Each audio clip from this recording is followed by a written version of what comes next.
I'm Sarah Colber. I'm with the Canadian Wildlife Federation, and I'm thrilled that you guys are all here with us. I've been with the organization for almost 20 years now, and I love helping people discover all the nearby nature right outside their door and how to support it, and to realize just how empowered we are with every little action we take in our gardens. In fact, there's a leading conservationist and researcher and teacher, Doug Tallamy, who's also an author. And he's saying it's gardeners. Gardeners really have a huge impact on the conservation movement. Anyway, so I'm gonna hand this over to Barrett in a moment. Barrett Erickson, I'm so thrilled she's here. She's a gardener, has been gardening for about 20 years and recently transformed her garden into a pollinator-friendly garden and discovered that it works, that it's relatively easy, and it's full of rewards. And I'm so grateful that Barrett is here to share her insights with you along the way that all that she discovered. So what I'm going to do is I'm going to stop sharing my screen, and Barrett, I invite you to share your screen now. And while Barrett's sharing her screen, welcome to everyone who's logging on. I see there's lots more people who've been logging on. Just very, very quickly, there's a chat function if you want to ask questions. We're saving questions to the end, and that way Barrett can sort of go through her presentation with her flow, and then we will get to your questions in around 45 minutes from now. All right, so Barrett, I'll hand it over to you then. Is everybody ready? It's great to see so many people participating. I just think of all the gardens. It's wonderful. Planted and they will come. That's a saying that I've heard many times over the last few years, and I really like it because it indicates how easy this is to do if you plant the right plants. Plants are the key. So I'll just tell you a bit more about me before I start. I've been gardening at our current location for more than 20 years. And for most of that time, it's been purely ornamental gardening. It was almost like flower arranging outside. I wasn't thinking at all about wildlife. I didn't even know what I was missing because I had never been that into nature. I lived in a rural area, but it wasn't very natural. So I just didn't know I was missing anything. And ever since I started planting for pollinators and other wildlife, it's been an incredible transformation. It's really changed my life. It sounds like an exaggeration, but it's not. So everything that I'm talking about today and more is also on my website. I would like to tell you a million things, interesting things, helpful things, strange things that I've seen in the garden, but I can't do it all in 45 minutes. So you can visit there for more. Last year, I started taking photos in the garden, and I started a blog. So you'll find out about some really interesting pollinators there. So I want to cover the basics. I want to emphasize that this really is easy. I was surprised. If I can do it, so can you. I have no background in sciences, ecology or entomology, anything like that. I use all common names for plants and insects and birds, so that shows right there that I'm not an expert. And I just want you to get started. Don't be intimidated by all of the things you could do or should do. Just get started, and you can continue to add to your garden and improve it as you go. And the most important thing I can tell you is you should use mostly native plants. It doesn't need to be all native plants, but use mostly native plants. Around 70% is the figure I've seen in the past. Make sure that you're not including invasive plants. That's definitely one type that you should remove. And while you're creating your garden, you need to provide a few basic things.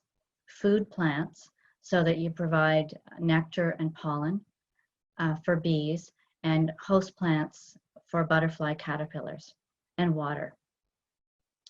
And you also need to create habitat. And I think of this as more about garden maintenance, not something that you have to add. It's more something that you don't need to do anymore. Creating nest sites for bees and allowing some areas of your garden to be less tidy. Not unsightly, it's not going to be like that, but just around the edges, leave some leaves, leave some stems standing. This all helps provide shelter. So why create a pollinator garden? I'm sure because you're here, you know this already, so I'm not going to cover this in great detail.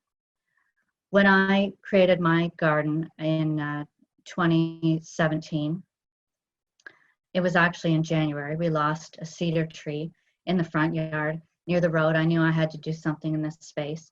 And also at that time, I was seeing a lot of negative stories about the environment in the news, about climate change, and a lot about declining pollinator populations and declining insect populations in general. I found that really disturbing.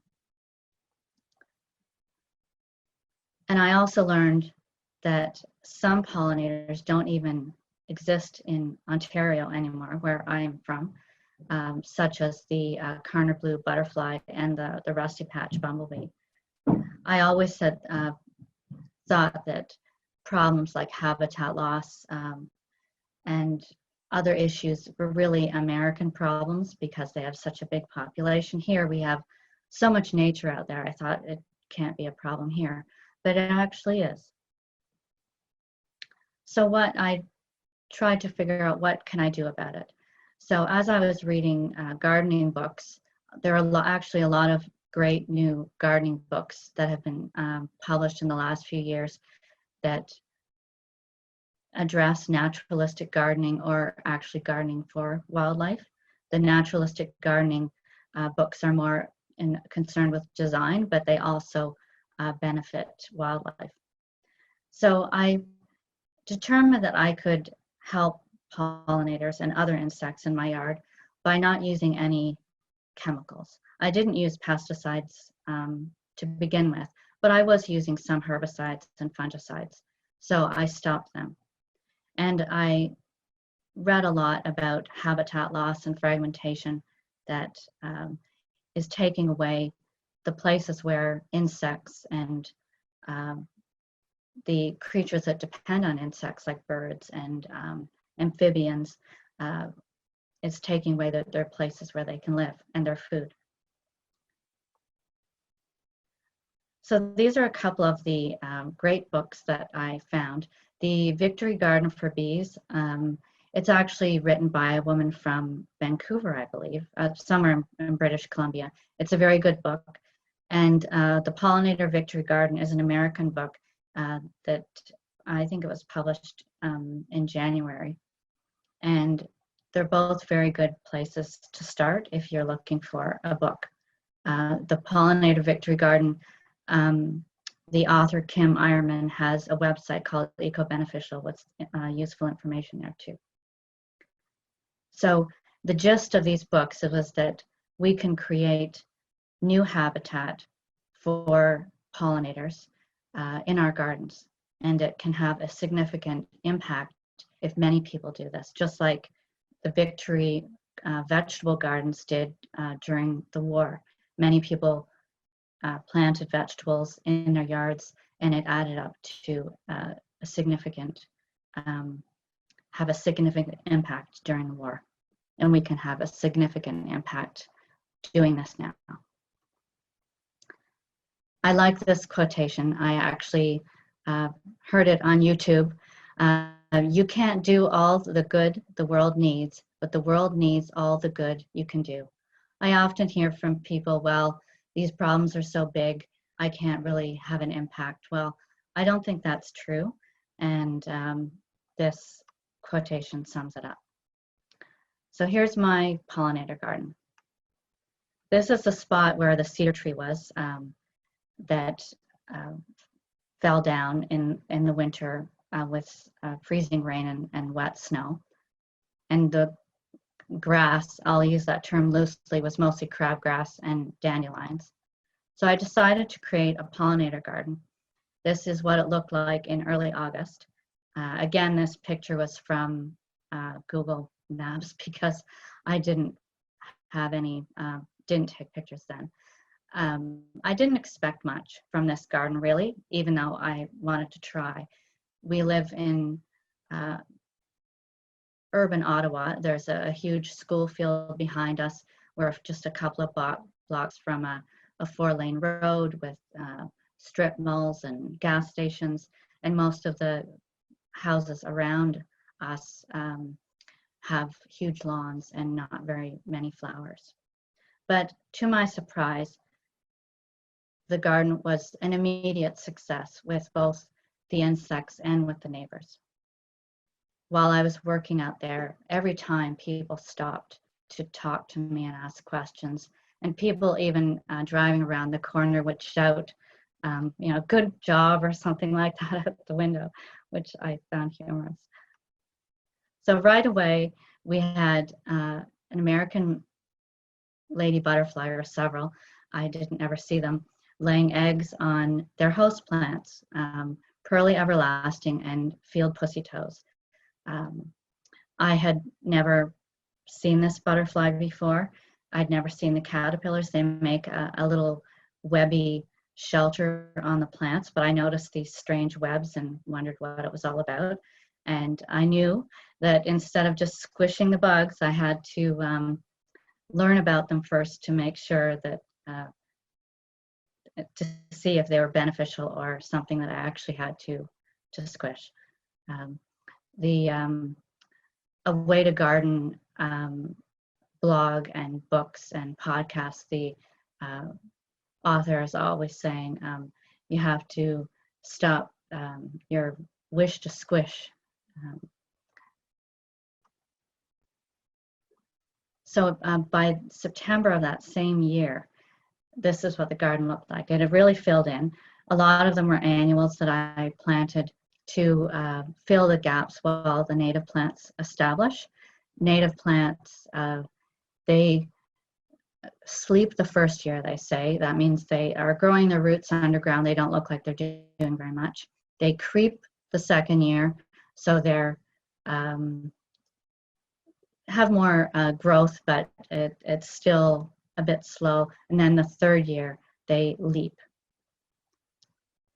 We had so many bees already in this garden, more than we could count. Many different kinds of bumblebees and other kinds of bees that I had never seen or noticed before. And that September of 2017 was absolutely remarkable. On this Mexican Tithonia, there were dozens of monarchs and painted ladies on the plants. I've never seen anything like that before or since. Apparently the butterflies were migrating south, waiting for the winds to change, and they were congregating in a band, including in Ottawa, and it was phenomenal. What a great start. I would never have imagined that my garden could be so successful. And the next year, with the native plants being bigger, we could see a dramatic increase in the number of different kinds of insects and just their numbers in general. So many bees and different kinds of butterflies.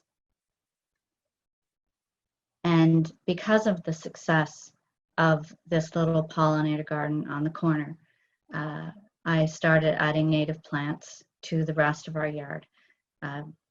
In this area, I was adding understory shrubs and woodland ephemerals that bloom in the spring. I created a mini meadow, I call it, in the backyard. I think this is incredibly beautiful. I don't take credit for the design. The plants, I don't think you could go wrong in putting them together. They're just so stunning and attract so many insects and birds. And I also have been planting a hedgerow along the back fence. There's this, as I mentioned, there's a school field behind our house. So we're trying to screen the view, but also help insects and birds. Most of these shrubs have berries so that birds will eat them. And just to make sure that my garden wasn't a fluke, because I was telling all kinds of people that it was so easy, anyone can do it, it works.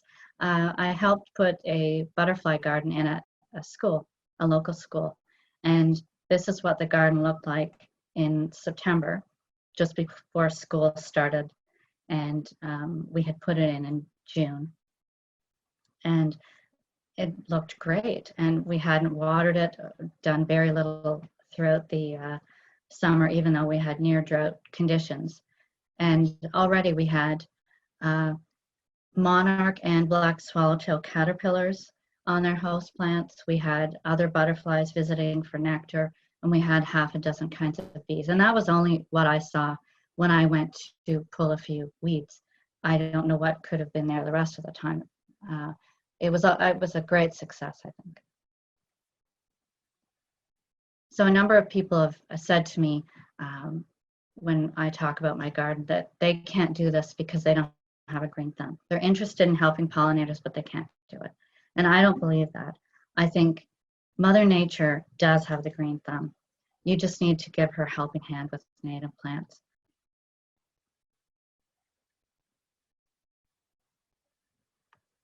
So pollinators, more than European honeybees. Most of us, when we think of pollinators, we think of honeybees.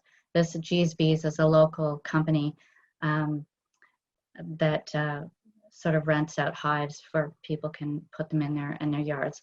But you don't need to become a backyard beekeeper.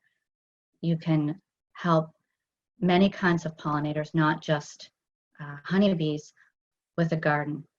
And I was astonished to learn that there are actually over 400 types of native bees just in Ontario. This is a poster of native bees throughout North America from the Pollinator Partnership, but it just demonstrates the incredible diversity in size and in colors in bees. There's so much more out there. And these are a couple of my favorite pollinator identification books and gardening books. They're both by Heather Home. She lives in Michigan, I think. And even if the plants or the insects aren't exactly the same where you live, they're fantastic books to get to know the different families of plants and bees. And butterflies are pollinators too. They're not the greatest pollinators, but they're certainly beautiful. That's a black swallowtail. I'm sorry, a giant swallowtail in our garden. Most of the pictures in this slideshow I took in the garden last year, and a few that are not, I've stated on it where they come from. And there are also many different kinds of insects that are also pollinators, and this was news to me. Beetles, flower flies. I've just been learning about flower flies this year. And one that I thought was a wasp was the eastern hornet fly. And there was a teeny tiny eastern calligrapher fly that's on a crabapple blossom. And of course, hummingbirds. This hummingbird's not on flower.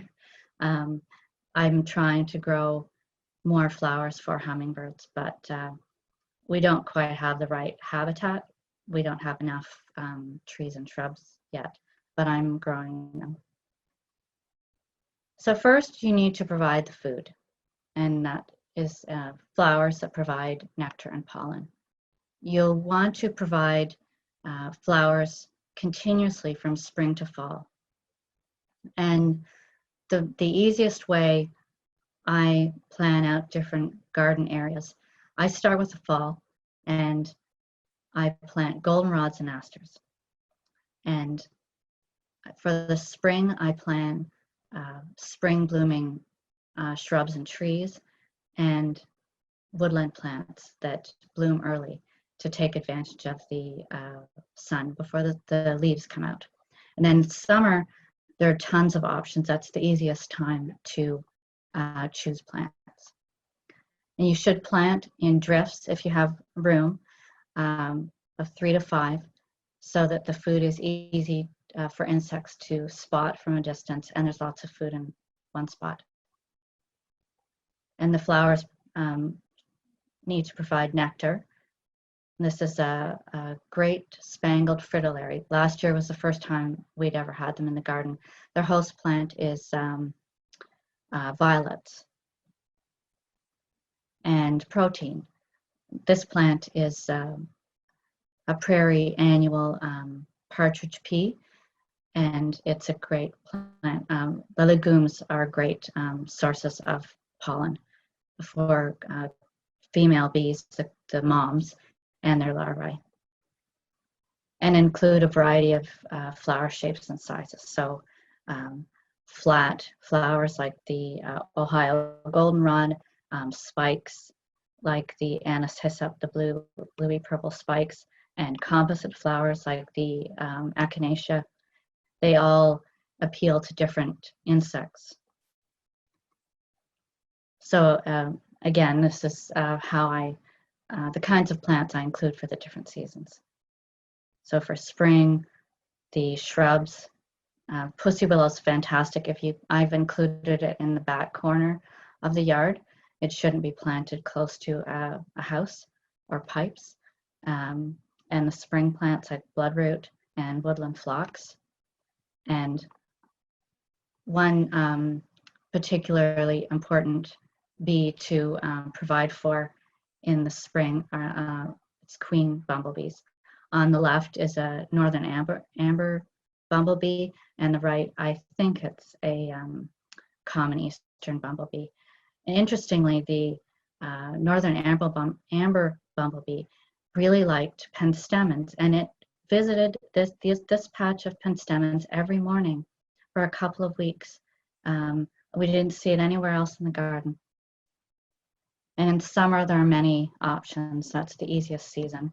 And the fall, goldenrods and asters. So goldenrods don't cause allergies. That's a myth.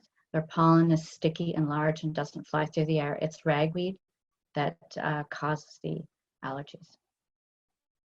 And they look beautiful together, the two plants. So I also have non-native plants. As I mentioned before, I already had an ornamental garden, so I couldn't just rip everything out, nor did I want to, and replace them with native plants, because many of these plants were beneficial, like the lungwort. Queen bumblebees really like to visit that for nectar, and salvia is great for an early nectar source for butterflies and bees, and calamint is one that many pollinators like. It has many tiny little pale blue flowers, and pincushion flowers seem to be very appealing to many kinds of bees, especially the green, the metallic green sweat bees. And I also grow annuals. Bee's friend, it's sometimes called lacy phacelia, is fantastic. It's beautiful as well. And herbs are great. They're also great for attracting beneficial insects.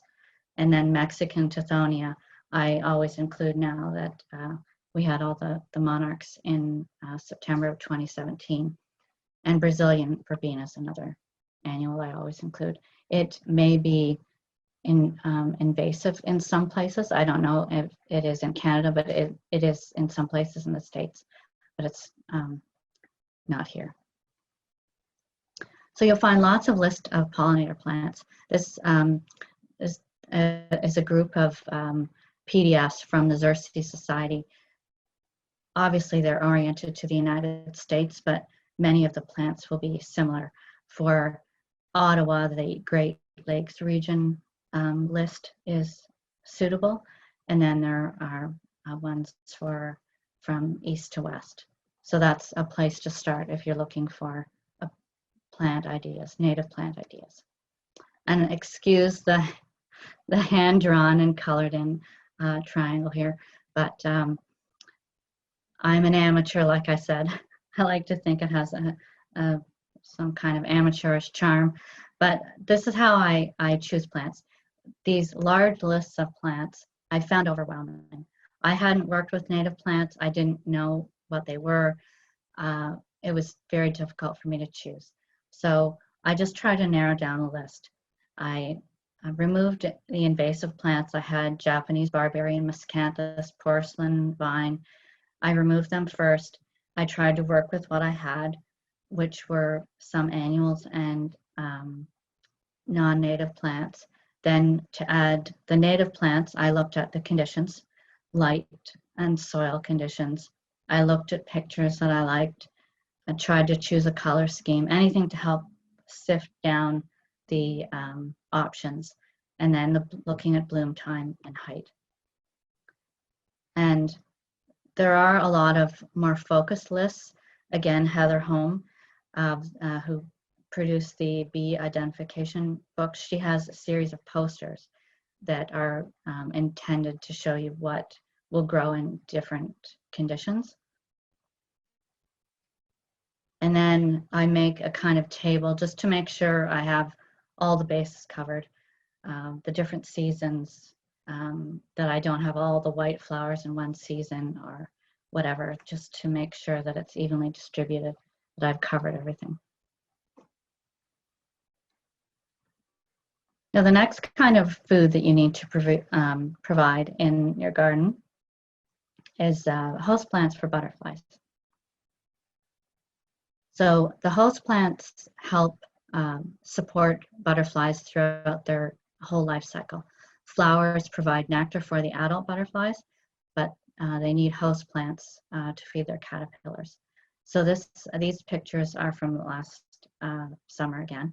This is a monarch egg on swamp milkweed, and very few eggs make it to an adult butterfly. We haven't had many in the garden even in 3 years. So we decided to collect a few eggs and raise the caterpillars in a mesh enclosure, just so we could see. I thought it would be fun for my son to see, and I had never seen this either, what it was like.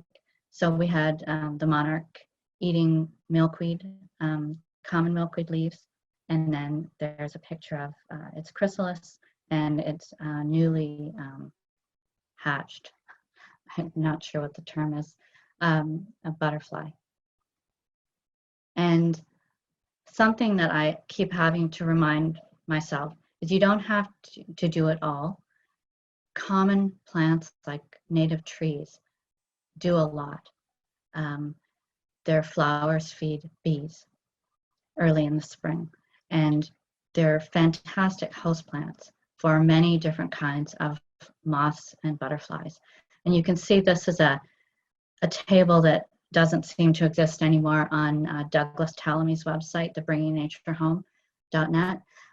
It just listed the number of butterflies and moths supported by different kinds of families of trees and herbaceous plants. So you can see the numbers, hundreds, it's just incredible. So always look up as well. So these are some of the butterflies that we've had in the garden with their caterpillars. Black swallowtails, we've had them on dill, parsley, and fennel, as well as on golden alexanders. It has a Latin name, Zizia. And the fritillaries, I had showed you earlier the picture of the great spangled fritillary, and these common violets are their host plant. So I let them spread along with wild strawberry in the hedgerow as a ground cover. And this was an interesting one, a dusky winged butterfly I had never seen. It's not that spectacular looking, but it's neat. And there are several different kinds, and they use wild indigo or wild columbine as host plants. And this is a cool moth that we saw, the hummingbird moth. I really liked these bright flowers for nectar. And they use native honeysuckles, viburnums, hawthorns, and wild cherries and plums as houseplants. They will use many different plants, but most butterflies and moths have a more picky diet. And I think they were using the native honeysuckle vine that I planted. So native plants, I've mentioned many, many times, but I haven't actually defined what a native plant is. So it's the it in the plant it and they will come saying. So native plants are usually described as ones that were here before European colonization. And they're really important because over time, the native insects evolved with the native plants, and they adapted to be able to eat them and specialize in different plants. Different plants, each plant has, its leaves has a chemical composition, and because they don't want to be eaten, so the plants develop these chemicals as defenses, but the insects adapt to be able to digest the leaves. So these are Douglas Tallamy's book, Bringing Nature Home, is a few years old, and his new one is Nature's Best Hope. And his kind of catchphrase is he wants people to create a homegrown national park.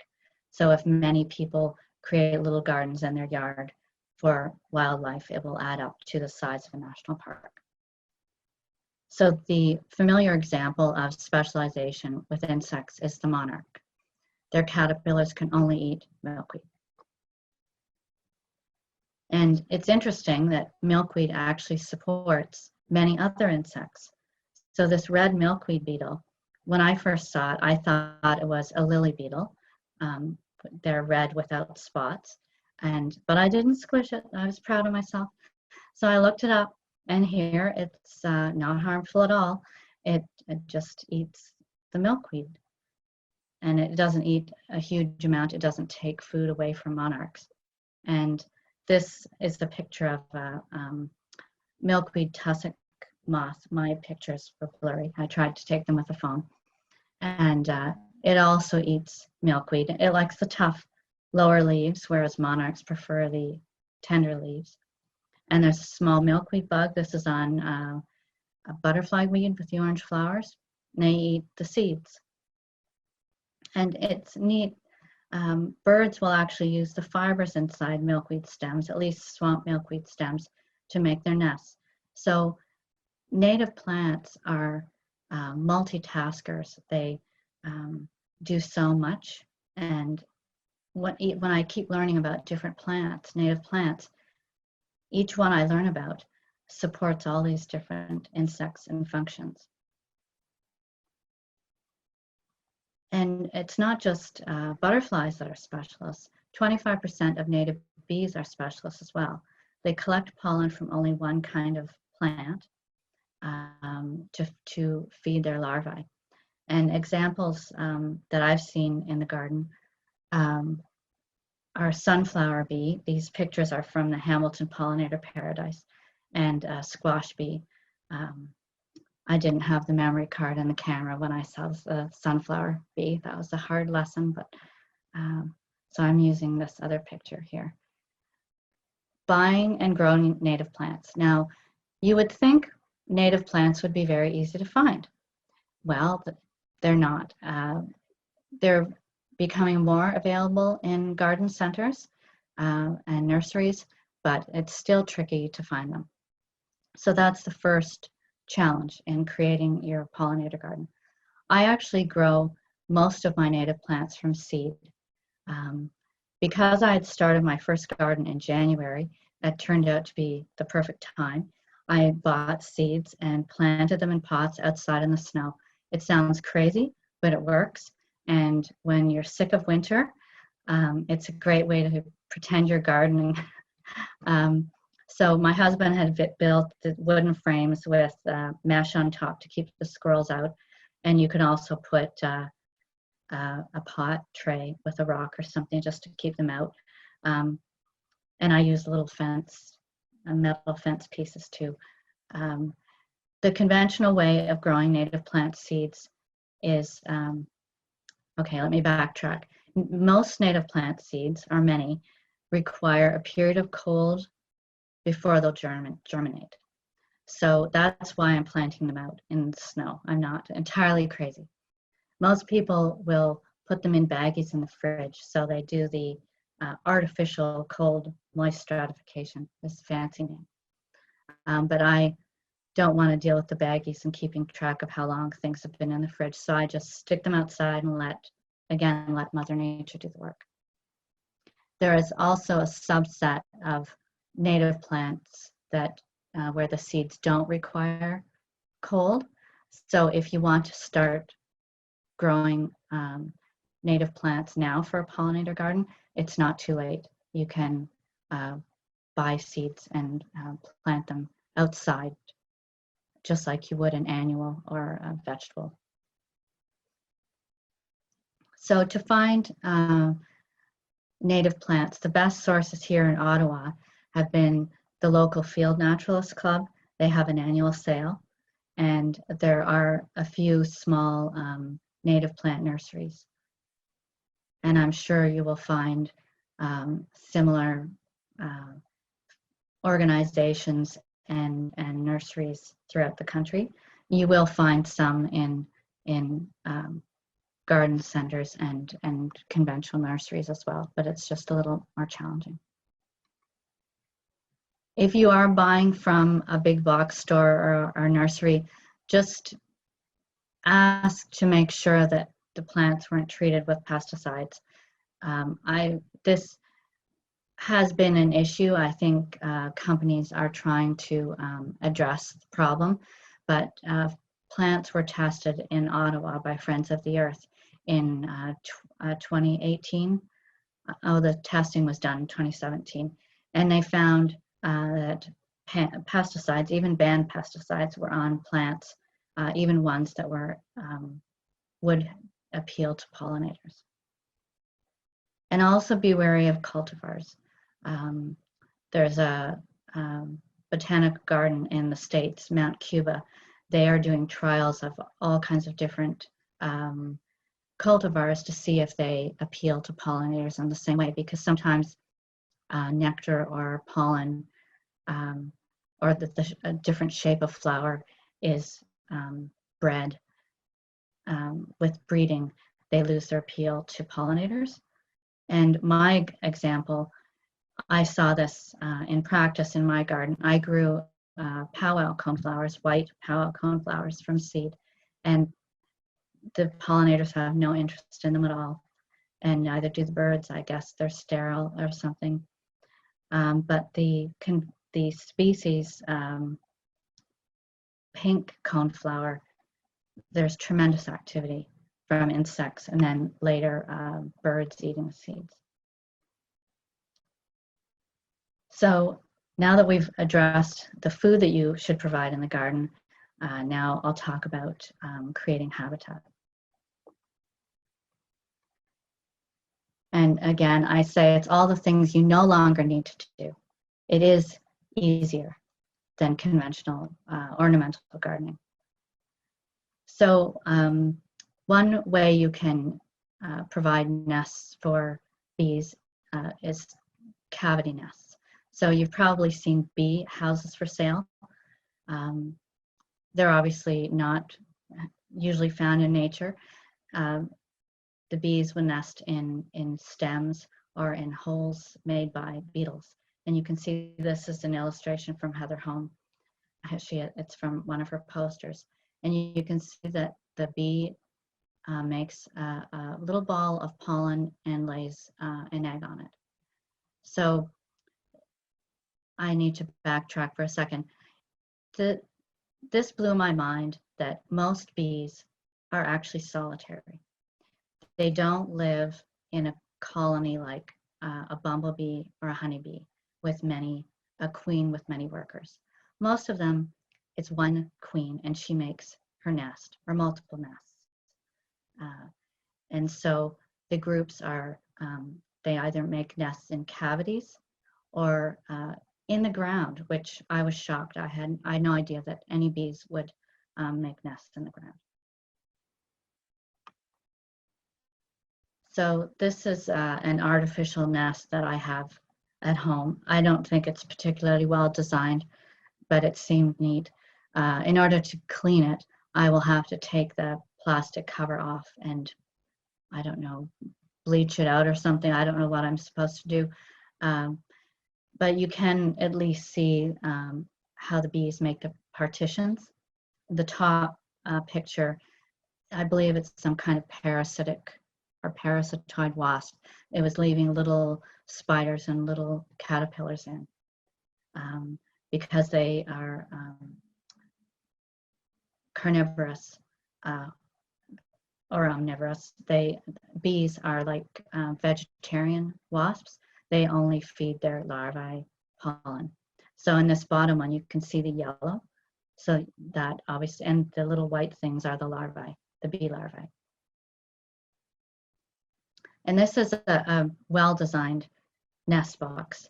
The local Fletcher Wildlife Garden here in Ottawa, they have plans, instructions on their website. If you just Google Fletcher Wildlife Garden nest box, you can find them. And they teach you how to make this box using a milk carton, this is a cream carton, and paper tubes, and it's wrapped in paper towel for insulation. And so you can recycle and make a little nest box that's disposable afterward. So in a purchased nest box, you need to replace the components or clean it in some way. So this nest box eliminates that problem, because parasites and diseases can spread within a large bee house because the nests are so close together. I'll just back up. You can see the little black flecks between, I don't know if you can see my cursor, like there. I believe those are mites, and they got trapped in the plastic. So you can see that they're trying to get from one nest to another. So they will do this in a larger, any kind of larger bee house. Any artificial element you add in your garden brings with it the responsibility of having to clean it. So I prefer to just leave stems. I'm a bit lazy, I guess. So Heather Holmes suggests that you leave in the spring. So with pollinator-friendly maintenance, you leave your garden alone in the fall. You don't clean up the leaves, you don't clean up the stems, you leave the seed heads. So that provides an overwintering place for pollinators. So I just leave the stems cut so that the bees can go in them. You can see there's a little bee right here, a carpenter bee. And for water in the garden, I'm using cut plant. The water collects where the stems meet the leaves, and then I don't have to clean anything. And leafcutter bees also nest in cavities, and they cut little pieces of leaves to line the nest instead of using mud. And they don't cause tremendous damage on the plants. I had to do some looking to find these. And this is a leafcutter bee in the garden. And there's a woolcutter bee as well. That's kind of interesting. It's an introduced species as well. But it makes the females make these little balls of fuzz to line their nests.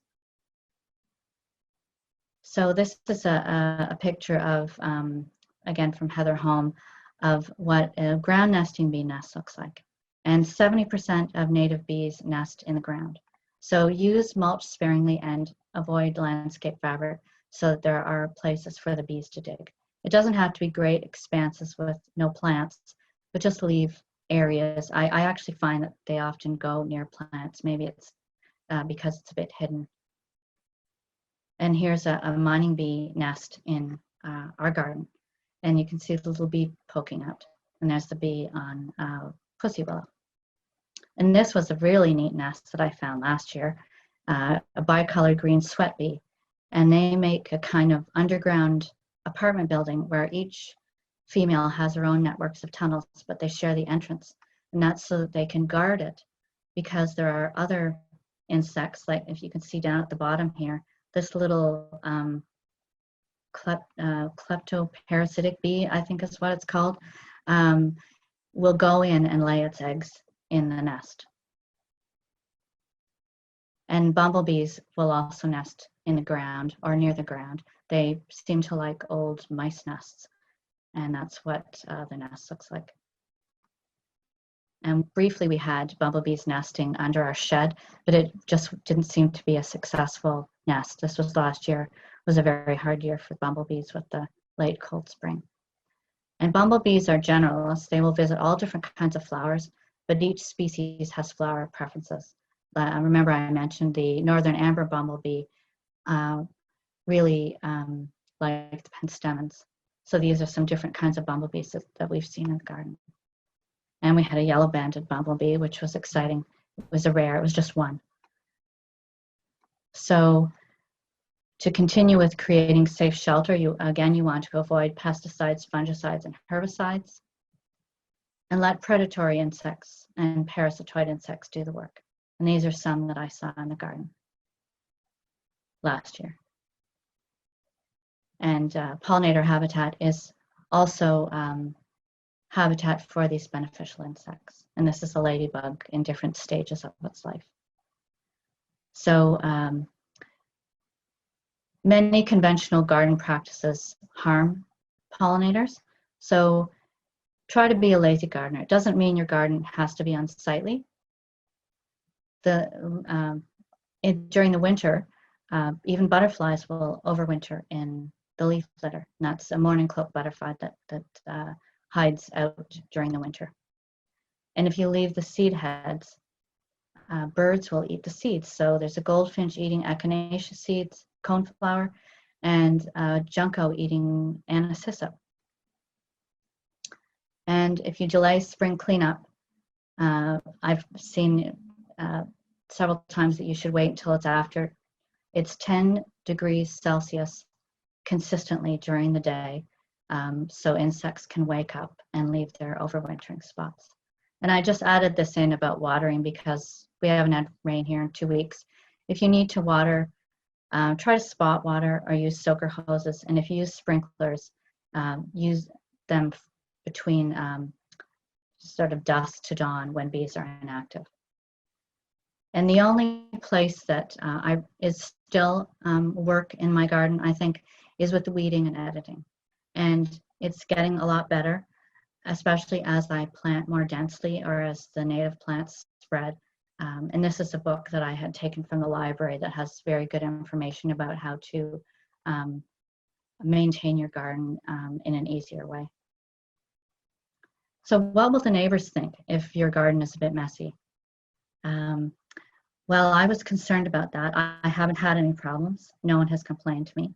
But I did put a sign, and I put little labels, the little white labels, and I try to do things like keeping the edges tidy and leave the mess, quote mess, at the back where you can't see it. And I've been greatly inspired by Pete Adolph's gardens, like the Highline, and he shows that you can use native plants. He uses many in an attractive way. It doesn't have to be unsightly. And just, I'm out of time, but a pollinator garden is more than a pollinator garden, and I'll just go through these quickly. It's also a bird garden. These are goldfinches. And you can provide fruit. The same plants that provide flowers for bees also provide fruit. And native plants also house other insects that birds will eat. So these are some of the birds we've had in the garden that I'd never seen before. And the catbird, I think it was eating my tomato hornworm caterpillars and hummingbirds. And so we added a stream and pond, which has helped us attract birds. There are a few pictures. And it's also an outdoor classroom for us. Each insect and bird, we're learning a lot about it, and it's been a great experience to share with my children. That's awesome, Barrett. Thank you so much. I don't know about you guys, but I always love hearing from Barrett, all her insights and her take on things, and explain things so clearly. Thank you. So there are a lot of questions, and I really ran a little bit later. So what I'm going to do is I'm going to see if I Should can. I stop sharing? Actually, I'm going to do that right now, and I'm going to share mine just so you guys can see. We do have some resources on our website. Of course, here's Barrett's website, our website with the main gardening section with a lot of things, including certification program, which Barrett is a part of. We have a newsletter with information, a native plant supplier list to help you find someone in your part of the country who can sell plants. That was actually one of the questions I'm going to jump to right now. Where can you get plants? And some people, again, are really great at their nurseries for including native plants. Some are 100%, some only have a portion. The Toronto Botanical Garden has a sale annually, of course not this year. North American Native Plant Society in Toronto also does that, back to normal hopefully next year. Make It Green in Ottawa has a small section of natives. But again, like what Barrett said, watch out for neonics. And even if they don't use neonics, ask that the seed they've bought, if they grew their own plants, were not treated with neonics. I had a nursery very concerned about that. They had to send back a whole bunch of seeds that they would have used because they were treated with neonics. In the fine print, they found that. If you want to order posters, I've got some posters behind me. You're welcome to use the email address there to order posters. Pollinator poster and butterfly poster bee, a couple of birds. Those are our relevant ones. We have a Gardening for Wildlife Facebook group. You're very welcome to join. So shout out. I'm going to jump to some questions now. Maybe Barrett, you can help answer. Was the city difficult with having your garden near a hydrant? I even contacted the city and phoned the fire department administration, and they had no rules about it at all. They just said, oh, we might have to step on the plants if we need to use it. And that would be my last concern if they had to use the fire hydrant. So I just try not to put anything too valuable. But in general, because I'm growing my own seeds, I'm growing my own plants, most of them from seed. If I lose a few, it's not heartbreaking because I'm not losing a lot of money. It's so much easier. It's so much cheaper growing them from seed. I can have many more plants growing them from seed than I could buying them. I still buy them as well, but it takes some of the stress out. And then if a rabbit eats some of it or groundhog or whatever, it's not a big deal either. Okay, and because we are running out of time, I'm just going to let everybody know that we are going to have a follow-up email to everyone who's registered. We'll have these links, and someone also asked the question about the list of books that Barrett mentioned. We'll include that, plus I have a bunch also I'd love to share with you. The follow-up email, what we'll do is the questions we can't get to, we'll see if we can answer them in that email, and then everybody can learn from it as well. I'll show you one thing before we get to another question before we run out of time. In the email will be a link to fill out a very short survey to help us continue to help Canadians do what they can for wildlife, and you'll get access to the downloadable electronic version of this. It's our new 20-page color wildlife friendly guide. There's a checklist at the back to help you with planning your garden and enhancing it in whichever way feels good for you. So I encourage you all to please do that. Someone asked the question, she works with children, and they and their parents could be concerned, and the administration could be concerned with, what about attracting dangerous bugs and bee stings? Do you have any quick thoughts on that, Barrett? Well, with the school garden, there definitely was concern from the kids. There had been a wasp nest in the wall of the school, which didn't have anything to do with the garden. They had problems with wasps there before. So once they got rid of that nest, there were no more wasps. But we ended up cutting down a lot of the common milkweed that had been planted in that space before, because it was attracting aphids, which was attracting the wasps. but the monarchs weren't using them anymore. So I would say if you start to see them, then look around for the nest. And we also did put a wasp trap. It's a little plastic container where wasps can get in but not out. You put apple juice and cat food or something in it to attract them. So we did put that in there to make sure that we didn't have a problem. But the garden was also, we put a little fence with twine and bamboo poles to keep the kids from trashing it, running through it. But it could be accessed when they were, learning about something in class, and they could look at it. But it kept them at a bit of a distance from the flowers. So keep them at a little bit of a distance and just keep an eye out. Use a wasp trap if you need to. And I find too also education, because if you learn about, like, there's actually two kinds of bees. There's the solitary bees that Barrett was talking about. A lot of them, they make their nests on their own. Once they mate, lay their eggs, provision them, they basically die. They have no interest in stinging people. And the very few that have stingers left are often so weak they can't penetrate our skin. Then there are the social bees, which can be obviously more concerned if you get near the nest. So there's a lot of education. A lot of our bees are completely safe. And so if you can learn about those, and we'll have more and more information on our website as time goes by, then you can help your children and their families discover, okay, these ones are really safe. We can sit and observe them without any fear. And a lot of the ones that do sting, again, you sit back far enough and you're peaceful and quiet, usually they leave you alone. If they're just feeding, if you're near their nest, obviously there's a concern. So learning how the different bees live, what their tendencies are like, you can work around them and then help the kids feel a little bit safer. Obviously safety first all the time, but learn as you go. I'm going to go to another question here. We actually are past one. We're gonna have to stop in a moment. Someone said, list the top natives for Ottawa. We'll include that in an email. People have asked about milkweed. I've actually got an article online that we can email you with lots of different types of milkweed across the country. Someone's saying, is Canada an enemy and obedient plant considered invasive? They're not considered invasive in that they'll take over natural areas, but they do spread, because a lot of plants will just simply spread quickly. And Canada enemies for shade garden, and I found it was fairly easy to contain it. You just keep every year just shrinking it back. Same with obedient plant. We found when ours wanted to spread, we just shrink it back. So I wouldn't worry about it, so long as you're willing to just keep edging the border of it each year. Margaret Roach of the Away to Garden podcast, she always says, who has the shovel, you or the plant? So you have the shovel, you can just dig out what you don't want. Yeah, and I love her blog. She's a great lady, really neat. And again, I highly recommend going to her blog. She's got a great interview with Doug Tallamy, who both Barrett and I mentioned, who is a fantastic force in this world and helping people realize that, my gosh, our gardens are really critically important in making a difference. But we're going to have to stop. There is going to be a recording of this, so you will be able to replay it and view the slides again and listen to the comments again.